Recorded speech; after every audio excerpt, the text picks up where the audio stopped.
Iniciados os trabalhos, passamos à ordem do dia. Pedidos de informação. Pedido de informação 31, autoria deputado Jair Mioto, solicitando ao secretário de Estado da Agricultura e Pesca informações acerca do convênio SC Rural. Em discussão. Não havendo quem queira discutir, em votação. Deputados que aprovam permaneçam como se encontra. Aprovado por unanimidade.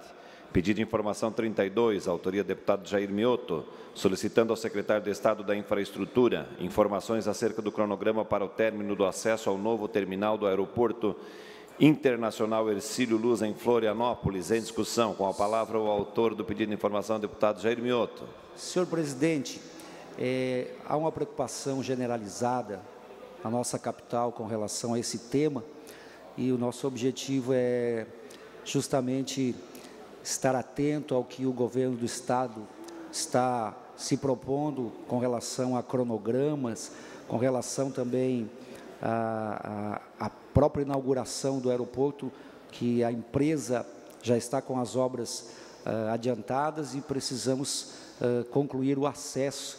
É uma preocupação, não somente isso, mas o nosso Estado hoje nas rodovias, senhor presidente, nós estamos passando um momento muito delicado, de norte a sul, de leste a oeste, desde a 470, embora a 470 tenha assegurado alguns recursos, a 280, mas a nossa 282, as rodovias também estaduais, é um clamor da sociedade, de ponta a ponta, de canto a canto do nosso Estado, essa questão das rodovias. A terceira via aqui também do acesso às pontes, que graças a Deus a obra está andando, nosso contorno viário aqui também da Grande Florianópolis, que também está atrasado. Então é um grande clamor hoje de toda a sociedade catarinense. As nossas rodovias, tanto as federais que cortam o nosso estado, quanto as estaduais, os acessos, os contornos, e que nós realmente possamos estar atentos e empenhados, priorizando isso, porque é uma das grandes prioridades das ruas.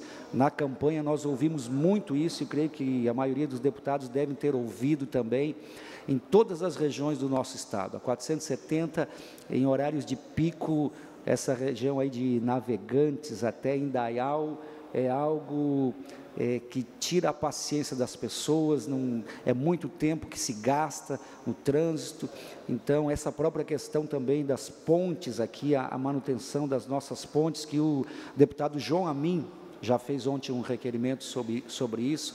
Então, nosso estado, na questão de logística, na questão de rodovias, nós estamos realmente precisando de uma atenção especial do governo federal, do governo estadual. Eu tenho certeza que o governador Moisés vai estar atento a isso. O nosso pedido de informação é só para manifestar essa preocupação, que nosso aeroporto que atende aí o estado todo, mas precisamos da conclusão dessas rodovias de acesso no tempo hábil, para que o aeroporto pronto, as rodovias também estejam, e que o nosso estado possa desenvolver em todos os sentidos, principalmente nessa questão de logística, seja no escoamento da produção, seja aqui nos acessos, seja na segurança para as pessoas. Muito obrigado, senhor deputado. Peço aos deputados que possam nos apoiar nesta solicitação. Eu parabenizo o deputado proponente do pedido de informações.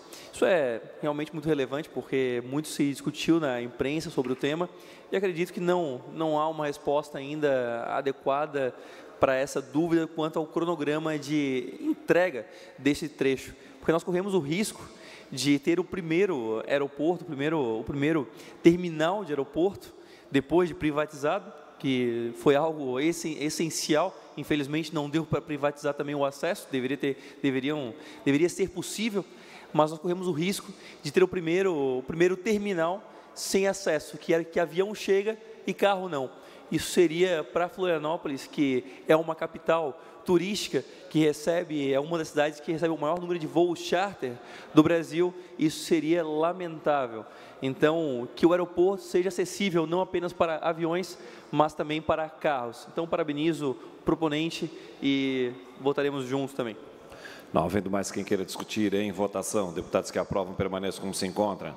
Aprovado por unanimidade. Moções.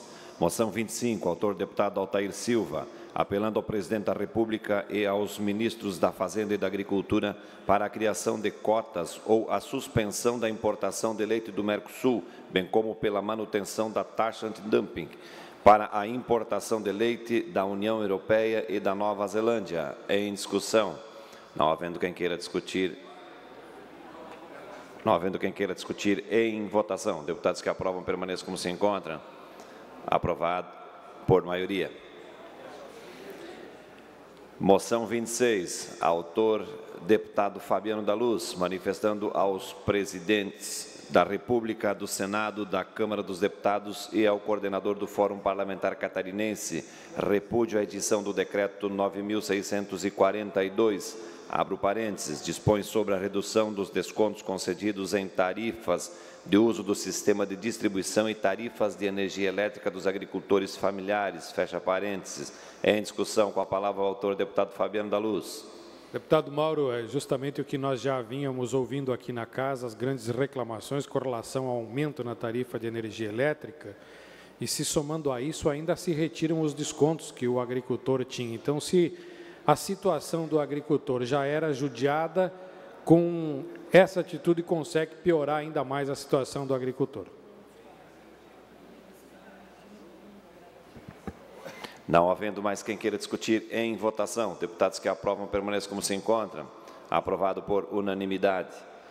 Moção 27, autoria do deputado Neudi Sareta, cumprimentando o presidente do Lions Clube do município de Itá pelo aniversário de 55 anos de fundação desta organização. Em discussão. Não havendo quem queira discutir, em votação. Deputados que aprovam permaneçam como se encontram. Aprovado por unanimidade. Moção 28, autor deputado Nilson Berlanda, cumprimentando o Corpo de Bombeiros Militares de Santa Catarina pelo trabalho realizado nas buscas por vítimas da tragédia ocasionada pelo rompimento da barragem de Brumadinho. Em discussão, não havendo quem queira discutir, em votação. Deputados que aprovam permaneçam como se encontram. Aprovado por unanimidade. Moção 29, autoria do deputado Márcio Machado, manifestando ao governador do Estado e demais autoridades apelo por auxílio na divulgação da campanha Não é Não. Em discussão. Não havendo quem queira discutir, em votação. Deputados que aprovam permaneçam como se encontram. Aprovado por unanimidade. Requerimentos. Requerimento 59, autoria do deputado Padre Pedro Baldiceira, requer a instalação do Fórum do Aquífero Guarani e das Águas Superficiais. Em discussão.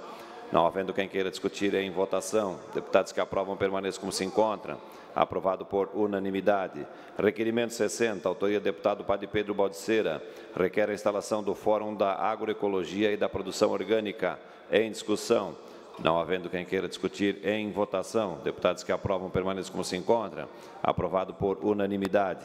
Requerimento 62, deputado Romildo Titon, solicitando ao presidente do Tribunal de Contas do Estado de Santa Catarina informações acerca do estudo realizado pelo Tribunal de Contas que considera inviável a administração de 105 municípios catarinenses. Em discussão, com a palavra o deputado Maurício Scudilarc.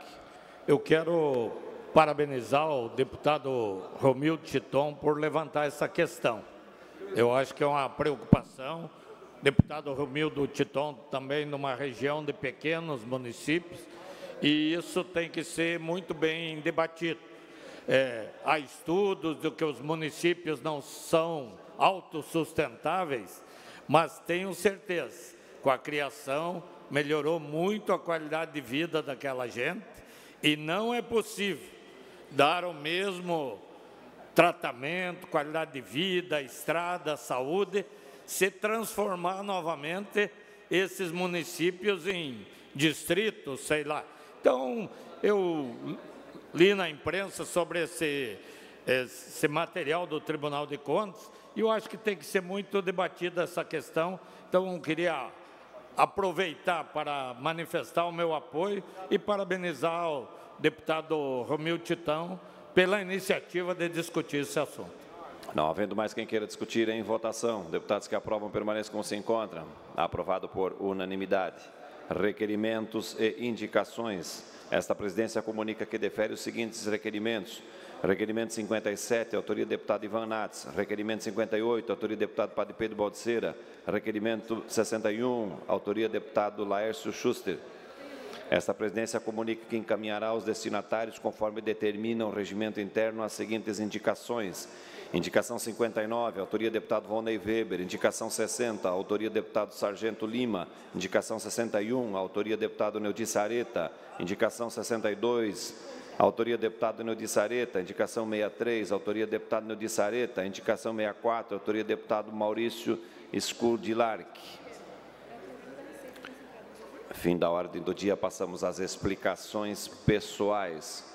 Com a palavra pelo tempo de até 10 minutos, deputada Marlene Fengler.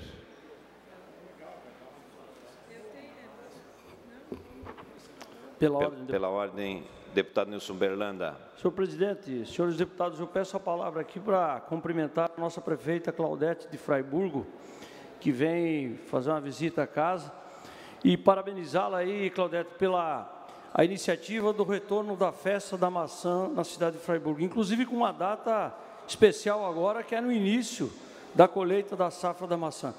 Parabéns pelo evento na semana passada, e vamos lá, 5 deputados estaduais, 2 federais, parabéns mesmo. Seja bem-vindo à casa aí. Seja bem-vindo a este parlamento. Com a palavra o deputado Márcios Machado, pelo tempo de até 10 minutos.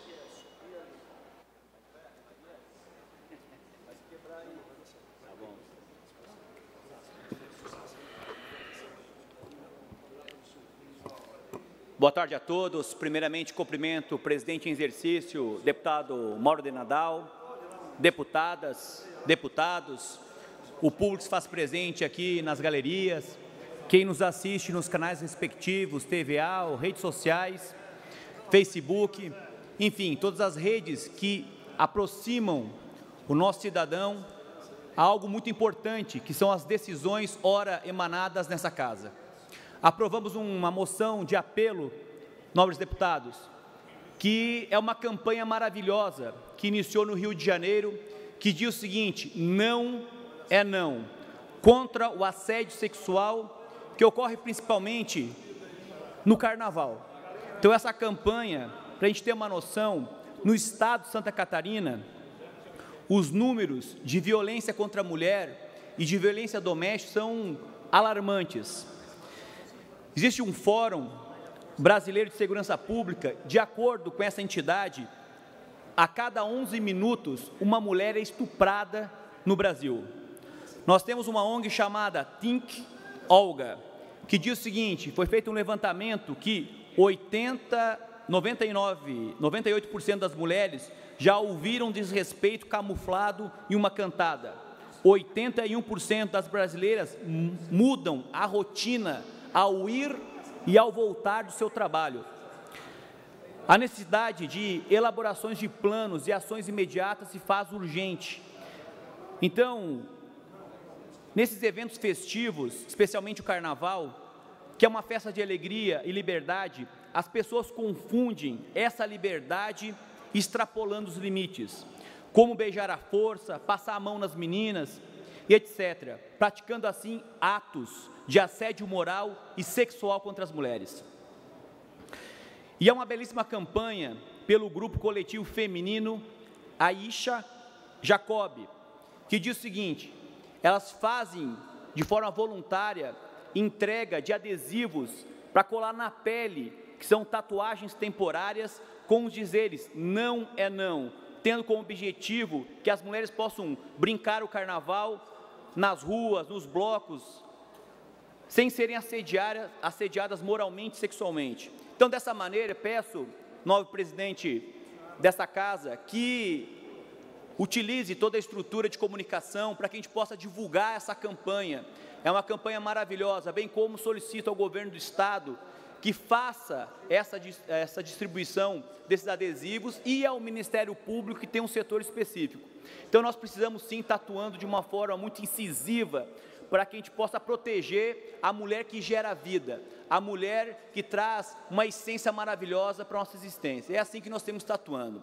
Senhor presidente, eu venho a essa tribuna também de forma muito alegre e contente de estar participando nessa casa, essa casa que é uma casa de leis, é uma casa que agrega valor, e nós temos o poder transformacional. Se não for agora, quando será? E se não for por nós, 40 deputados, quem será? Então nós temos 4 anos de uma atuação que possibilita agregar valor na vida das pessoas. O primeiro projeto de lei, ora apresentado nessa casa, eu busco alterar, e assim eu peço o entendimento dos nobres deputados e deputadas, que a gente aumente o número, a idade de 30 para 40 anos no ingresso da carreira militar. Hoje, as pessoas têm essa possibilidade de ter uma vida mais com longevidade. Hoje nós temos vários instrumentos que possibilitam isso, e você, tendo conhecimento, você pode assim prolongar a sua vida. Então há uma possibilidade sim de realizar sonhos, que muitas vezes até os 30 anos a pessoa não conseguiu, e quer sim ingressar numa carreira como policial militar, como bombeiro. Essas carreiras tão importantes para a nossa vida. Bem como, senhor presidente, isso me engrandece, essa possibilidade da transformação, quando sabedores que lá no Hospital Geral e Maternidade Teresa Ramos, em Lages, já foi uma equipe para analisar aquela máquina, equipamento de ressonância magnética, que deixou de cumprir a sua função desde setembro de 2017, quando há 16 meses ela estragou e o governo ficou omisso. O governo fez olhos, ouvidos de mercador, e lá ficou parada essa máquina. Por que cargas d'água? Muitas vezes nós sabemos de forma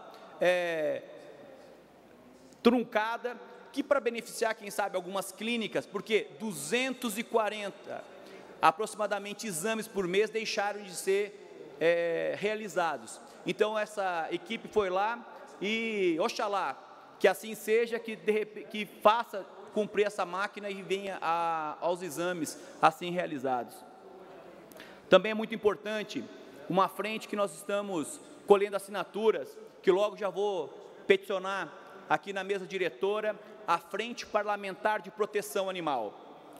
Muitos sabem, conhecem da minha história, que em início de janeiro eu fui salvar uma ninhada de gatos, e lá, infelizmente, sofri um acidente e que me impossibilitou de uma atuação mais célere no mês de janeiro, como muitas vezes a gente atua de uma forma dinâmica.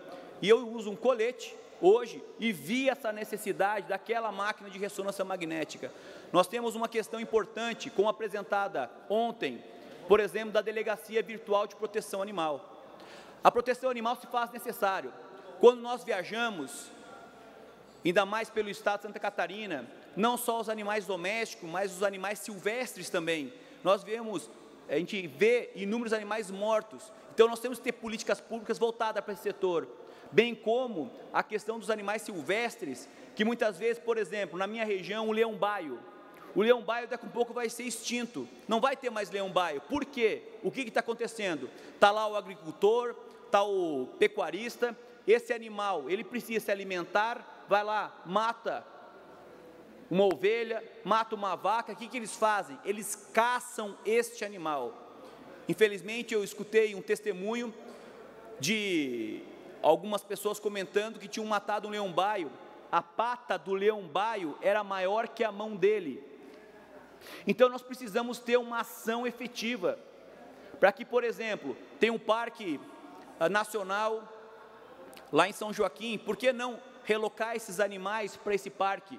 Para que a gente possa ter proteção, para que a gente possa, que as futuras gerações possam assim, de fato, terem conhecimento e saberem, não apenas por uma gravura, não apenas na internet, mas possibilitar ver, e assim, quem sabe até gerar um turismo diferenciado, como tem em alguns países, para que as pessoas possam lá visitar e conhecer esses animais. Então nós temos um mundo infinito, infinitas possibilidades de atuar, de fazer acontecer dentro do estado de Santa Catarina. E isso me honra muito, uma vez que nós conseguimos uma atuação muito forte como vereador em Lages, por 2 mandatos.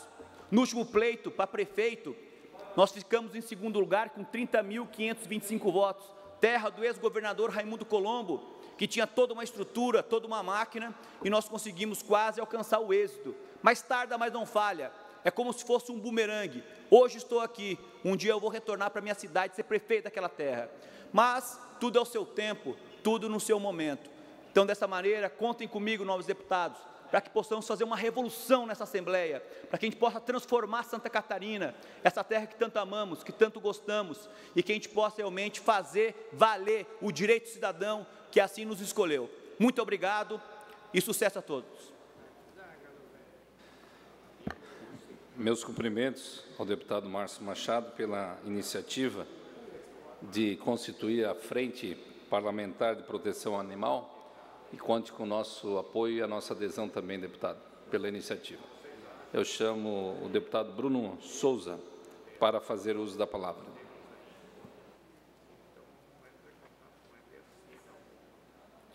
Presidente, boa tarde para todos os presentes que ainda seguem em plenário. Quero falar de dois assuntos. O primeiro é sobre a nossa ponte Ercílio Luz e a CPI, que, ora, será publicado o pedido de abertura amanhã, já que hoje foi lido o pedido, então amanhã deverá ser publicado. Segundo o regimento da Casa, teremos então 2 sessões para indicar os membros e 30 dias para o início dos trabalhos. Fico muito feliz de poder, finalmente, uma CPI ser instalada para investigar esse tema, que em Florianópolis já se tornou anedótico. Gerações cresceram vendo aquela obra parada, vendo tudo acontecer na sua volta, menos a obra ser entregue. Uma obra que demorou poucos anos para ser conclusa, quando foi feita, há mais de 30, não consegue retomar para a população.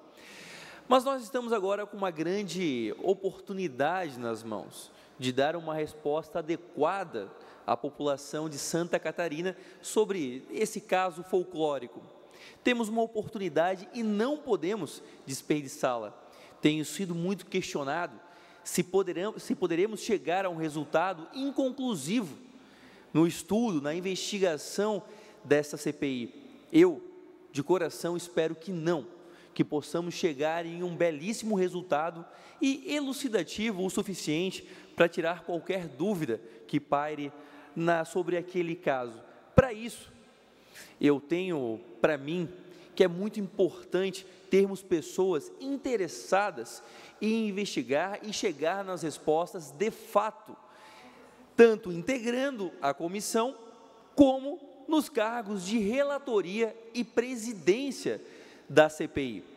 Tenho vontade, sim, de ser o relator desta CPI, como proponente que fui, conhecedor do caso, que me fiz ser conhecedor, estudei muito o material do Ministério Público, do Tribunal de Contas, nos últimos meses, tenho vontade de estudar a fundo, tenho essa vontade, essa iniciativa, e não é à toa, é porque quero chegar a um resultado e não quero que nós entreguemos uma pizza ao final desta CPI. Por isso, um belo indicativo de se a CPI chegará ou não a uma conclusão satisfatória, vai ser também no próximo passo, que é na eleição, na indicação dos membros e na indicação tanto do relator como do presidente. Se tivermos pessoas comprometidas e que desde o começo quiseram tanto investigar, assinar e levantar esse caso, teremos também um resultado adequado. Agora, pode ser o inverso. Podemos ter pessoas que não têm tanto interesse no resultado, e aí não podemos garantir que chegaremos a um resultado conclusivo, o que seria péssimo diante de uma oportunidade como que nós estamos tendo agora. Por isso, quero muito ser o relator dessa CPI, e a partir da hora que os membros estiverem indicados, gostaria de contar com aqueles que estão interessados em chegar num resultado, para que também apoiem essa ideia e me permitam essa possibilidade de investigar a fundo este caso. Uma parte, deputado. Parabéns por essa iniciativa, deputado. Lá na minha região tem sido muito comemorado essa sua iniciativa, e desde o início eu abracei com afinco, fazendo propaganda, divulgando. Iniciativa nossa, na verdade, né? Porque todos assinaram também. Por favor, mas sua. Então, e as pessoas, às vezes, tanto eu faço muita propaganda dessa situação, que às vezes as pessoas acham que eu sou o autor, e eu sempre dou todo o mérito à sua pessoa, que a todo momento andava com a planilha das assinaturas. Então, quero te dizer que você tem o meu total apoio e reconhecimento de você ser o relator dessa CPI, e tem todo o meu apoio, assim como da nossa bancada, que já se colocou como um apoiador a mim, como representante do bloco, e nós vamos lhe apoiar como relator, e pode contar comigo, um ponta firme nessa ocasião da CPI. Muito obrigado. O deputado foi um apoiador de primeira hora e sempre entusiasta das investigações. Então, muito obrigado. Uma parte, deputado. Deputado Bruno, quero parabenizá-lo pela iniciativa. Eu, no dia da diplomação, vi o senhor com uma pastinha andando, não sabia o que era. Depois de um tempo, foi descobrir que era justamente a manifestação de abertura da CPI. E eu passei nesta ponte quando tinha 5 anos de idade. Depois eu só a vi em reformas. E na nossa região também, como disse o deputado Gessé, todos comentam da famosa ponte que iniciou uma reforma que nunca termina. E que talvez não estaríamos aqui, todos os deputados, discutindo recuperação de rodovias, se todo o montante de dinheiro aplicado nessa ponte já tivesse sido investido nas rodovias de Santa Catarina. Então, parabéns, e vamos esclarecer realmente isso. Também parabenizar o deputado Bruno Souza pela iniciativa, que já vem de antes da posse, foi já após a eleição. Dizer que ontem o deputado Gessé já fez um pedido ao bloco para que ele fosse o indicado para participar da CPI, e acredito aí que com a transparência, com a vontade, com a determinação de Vossa Excelência, nós vamos ter um pouco, tomara tudo, dessa situação clareada. É muito dinheiro e uma obra que nunca chegou a lugar nenhum. Então, a população do Estado todo cobra. Não houve momento, talvez, propício ou iniciativa em outros mandatos, mas agora Vossa Excelência e toda a Casa tem a possibilidade de, através dos senhores, esclarecer isso para a sociedade catarinense. Parabéns. Muito obrigado, e eu agradeço a sensibilidade dos deputados que também assinaram e querem chegar a um termo nessa história. Trago um outro assunto rapidamente, nos minutos que me restam, que é justamente sobre a visita que hoje na Assembleia acontece dos agentes socioeducativos. Uma classe que, infelizmente, vem sido vítima tanto das más condições impostas a eles, quanto de perseguição ideológica por parte de certo nicho do poder público. Os agentes socioeducativos são aqueles que cuidam de criminosos de 17, 18, 20 anos, muitas vezes, e que lidam no dia a dia com esses sujeitos que são, na maior parte das vezes, faccionados, pertencem a facções criminosas, e aí cuidam, trabalham nos chamados CASES, que são os Centros de Atendimento Socioeducativos. E aí poderíamos esperar que, ao lidar com sujeitos tão perigosos, essas pessoas teriam a mínima condição de trabalho. Pois bem, não tem. Por perseguição ideológica a eles não podem, muitas vezes, nem ter o equipamento necessário. Poucos sabem, mas estive visitando o CASE de São José há pouco tempo, e cheguei lá e uma situação me chamou muita atenção. O segurança da terceirizada que trabalha na guarita tinha o porte de arma, e o agente socioeducativo que trabalha com o criminoso, o assassino muitas vezes, não tem o porte, não lhe é permitido o porte. E aí, muitos juízes, muitas vezes com ideias deturpadas e que são juízes de gabinete, nunca tiram a sua bunda da cadeira para ir à rua, eles muitas vezes fazem decisões como mandar esses agentes, por exemplo, que não têm porte, irem entregar esses jovens em casa, no meio de uma comunidade, onde, logicamente, esse sujeito que é faccionado estará esperando. A vida desses agentes não vale nada, ao que parece, para esses setores. Esses mesmos setores têm sido do poder público que lida de forma ideologizada com esta questão, porque o nosso ECA, o Estatuto da Criança e Adolescente, ele é curioso. ele não trata como crime o que faz um menor de 18 anos. É um análogo a crime. Se ele assaltou, é um análogo ao assalto. Eu fico pensando, se um assassino desse falar para uma mãe de um jovem que foi assassinado por um assassino, por exemplo, que pode estar encarcerado, se o filho dessa mãe está análogo a morto. Não está. Não existe isso de análogo a crime. São criminosos. Há pouco tempo, uma juíza aqui da nossa região soltou um criminoso desse numa sexta-feira. No sábado, ele assassinou uma outra pessoa. É lamentável a situação desses agentes socioeducativos e eu quero deixar aqui o meu apelo para que nós possamos ter um olhar mais atento e sensibilizado com quem está lá para garantir a nossa segurança e não para quem violou a nossa segurança. Muito obrigado. Com a palavra, a deputada Marlene Findlay.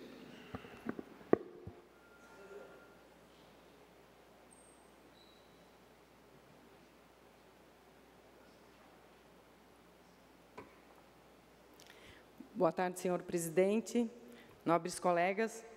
É a primeira vez que eu me manifesto aqui nessa tribuna e gostaria de dizer que eu estou muito feliz, que é realmente um momento muito importante da minha vida, como a de 22 ou 21 outros colegas que estão aqui pela primeira vez, e representando, no meu caso, representando o Oeste Catarinense, a Grande Florianópolis, mais 256 municípios onde eu fui votada e, obviamente, todo o estado de Santa Catarina. E isso me deixa muito feliz, porque eu acho que é uma honra podermos estar aqui, né, Nazareno, representando o povo do nosso estado. Para mim, essa é uma nova experiência, porque eu já estou há muitos anos na assessoria política, já trabalhei na Câmara dos Deputados, já trabalhei no Senado, fui a primeira mulher a ser chefe de gabinete da Assembleia Legislativa, o que para mim também foi motivo de muito orgulho. E, dessa vez, na verdade, estou encarando o desafio de estar à frente de um mandato e não na assessoria, como eu sempre fiz. Eu agradeço os meus companheiros de bancada pela recepção e a todos aqui, os colegas, pela acolhida. Na bancada feminina, somos 5 mulheres eleitas nessa casa. E o maior número de todas as legislaturas, como disse aqui antes a deputada Carminati. Isso é histórico, e justo num período que assustam os números de violência contra as mulheres. A lei do feminicídio, que é de 2015, foi um avanço, mas ainda parece insuficiente para mudar condutas e reduzir as agressões e assassinatos de mulheres aqui no nosso estado e em todo o país. As nossas ações nessa casa podem contribuir muito para a redução desses crimes. Hoje também quero dividir com as senhoras e senhores e todos os catarinenses algumas iniciativas que eu adotei na última semana, na minha estreia como parlamentar. Uma delas, e sei que alguns dos meus colegas de bancada também já se manifestaram a respeito, foi encaminhar ao governador do estado um pedido da revogação dos decretos que aumentam a carga tributária de milhares de itens, inclusive da cesta básica. A revogação dos decretos é urgente e necessária. Temos que garantir que nosso estado continue conquistando mercados, sendo competitivo e se desenvolvendo. Vou dar um exemplo. Quem vai querer comprar maçã em Santa Catarina se no vizinho estado do Rio Grande do Sul o produto paga menos imposto e é mais barato? Eu estive em Fraiburgo e eu tive a honra de conversar hoje com a prefeita Claudete, que esteve por aqui. Estive na sexta-feira na abertura da colheita da maçã. E lá, o clima de incerteza era evidente. A incerteza sobre o futuro da produção e dos empregos. Os produtores temem, com razão, a perda de mercados e, se for confirmado o aumento de 4% para 12% da carga tributária. No Oeste também há uma grande apreensão. Os produtores rurais calculam um aumento de cerca de 25% em seu custo de produção, o que significa que serão muito menos competitivos do que os produtores de São Paulo, Goiás, Pernambuco, só para citar alguns estados. Aqui pertinho, em São João Batista, também o clima de apreensão é grande. O prefeito Daniel, que esteve ontem aqui, me disse que é urgente a revisão da tributação para o setor calçadista, para a cadeia calçadista. Para se ter uma ideia, o município produz, por por dia 180 mil pares de sapatos. A indústria de calçados, que monta o produto, representa 50% da economia de São João Batista. A outra metade vem quase toda do setor de componentes, a sola, tinta e outros insumos. E essas empresas de componentes pagam 17% de imposto. O setor precisa de uma equalização. As duas pontas do negócio têm que ter índices de tributação parelhos. Só assim, as indústrias poderão manter a competitividade e garantir mercado.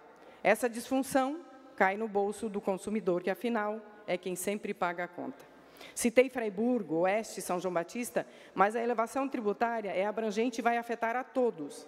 Na semana passada, o deputado Milton Robles relacionou nessa tribuna uma série de produtos que vão ficar mais caros. Vou reforçar alguns, especialmente itens básicos de alimentação. O ICMS do pãozinho, por exemplo, da massa e do leite longa-vida passam de 7% para 17%. Da margarina, do açúcar, do óleo de cozinha e até do vinagre, de 12% para 17%, deputada Ana Carolina. E esse aumento no custo vai ser repassado para o consumidor. Não há como ser diferente. Senhoras e senhores, estou citando alguns exemplos, mas há outros que terão um enorme impacto para a economia do nosso Estado. O corte de benefícios fiscais para insumos agrícolas destrói a cadeia agropecuária. Eu venho do campo. Eu conheço a realidade do pequeno produtor e posso afirmar que muitos não sobreviverão. Por isso, aqui nessa tribuna, eu me uno a outras vozes e peço ao governador que busque uma forma legal de rever os decretos que aumentam significativamente a carga tributária do nosso setor produtivo. Sabemos que a revisão é necessária, mas deve ser feita sem onerar ainda mais quem tanto contribui para o crescimento do nosso Estado. Também gostaria de comunicar nessa tribuna a criação da bancada do Oeste, na verdade do Grande Oeste, da 116 até o extremo oeste. Agradeço aos colegas que subscreveram o pedido. Já somos hoje 14 deputados com uma única missão: unir forças para vencer as barreiras da infraestrutura que entravam o desenvolvimento da nossa região. O Oeste é uma das regiões mais resilientes e que mais geram riquezas para o nosso Estado. Distante da capital, longe do litoral, graças à capacidade empreendedora da sua gente, conquistou para Santa Catarina e para o Brasil mercados cobiçados mundialmente, como o europeu e o asiático.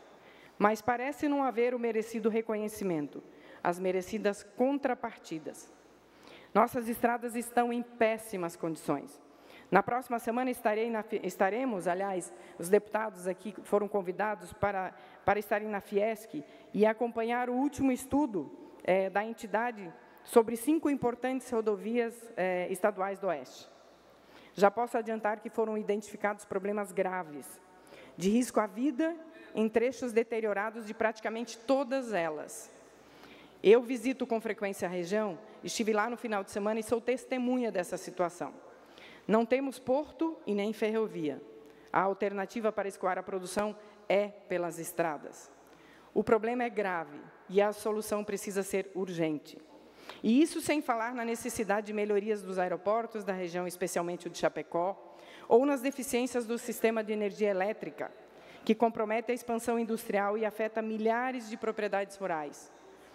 Aliás, sobre essa questão, ressalto a necessidade urgente da instalação pela Celesc da rede trifásica na região. Não é admissível que milhares de pessoas fiquem à mercê de um sistema elétrico que não atende à demanda. Acredito que a bancada do Oeste poderá contribuir, deputado Fabiano, imensamente em busca de soluções para todas essas questões. Ontem fizemos nossa primeira reunião e houve consenso de que as rodovias e o aeroporto precisam de ações urgentes e vamos trabalhar nisso de imediato. Já encaminhei um pedido de audiência ao governador e teremos uma audiência amanhã com o secretário da Casa Civil para solicitarmos uma reunião com o governador, secretário de Infraestrutura, para, juntamente com os colegas da bancada, com a Fiesc, FEComércio, prefeito de Chapecó, tratarmos da questão do aeroporto nesse primeiro momento, além da questão das rodovias, é claro. Mas quero ressaltar aqui também que não me dedicarei apenas ao Oeste. Pelo contrário, há muito o que fazer em todo o Estado. Aqui ao lado, em São José, há um problema grave que se estende por quase 2 décadas. E eu quero, nessa tribuna, empenhar o meu apoio à prefeita Adeliana para que a Casan resolva definitivamente o problema da lagoa de estabilização no bairro Potecas. É uma estrutura construída na década de 90, que recebe grande volume de esgoto da capital e não pode continuar onde está, afetando milhares de pessoas e prejudicando a expansão do município, porque fica justamente numa região para onde a cidade está crescendo. E o que falar da falta de segurança em toda a nossa região? E que aflige a todos os municípios. Precisamos de ações imediatas para garantir e melhorar a qualidade de vida das pessoas. Também aqui ao lado na Palhoça, deputado Nazareno, essa semana o prefeito Camilo decretou situação de emergência na mobilidade urbana, como o senhor bem falou agora há pouco aqui. Uma das razões, o trânsito caótico que parece estar virando rotina na vida de milhares de catarinenses que vivem e se deslocam pela Grande Florianópolis. Nesse caso, o que une Palhoça, São José, Biguaçu e várias cidades da região é a espera sem fim pela conclusão do contorno viário da Grande Florianópolis. Peço mais 30 segundos. 30 segundos. Viário de Florianópolis pela autopista Litoral Sul, concessionária da BR-101. Finalmente, gostaria de dizer a todos que vivemos um momento diferente no Brasil. As pessoas têm uma expectativa muito grande, as pessoas querem um novo e rechaçam de forma generalizada os políticos. Mas eu acredito na boa política. Eu acredito no debate que constrói melhores alternativas e na pluralidade de ideias. E acho que é nisso que todos nós aqui acreditamos e vamos lutar em conjunto por soluções para melhorar cada vez mais o nosso... Parabéns, deputada Marlene, pela sua manifestação. E não havendo mais oradores inscritos, nada mais havendo a deliberar, esta presidência, antes de encerrar a sessão, convoca outra ordinária para amanhã, no horário regimental. Está encerrada a presente sessão.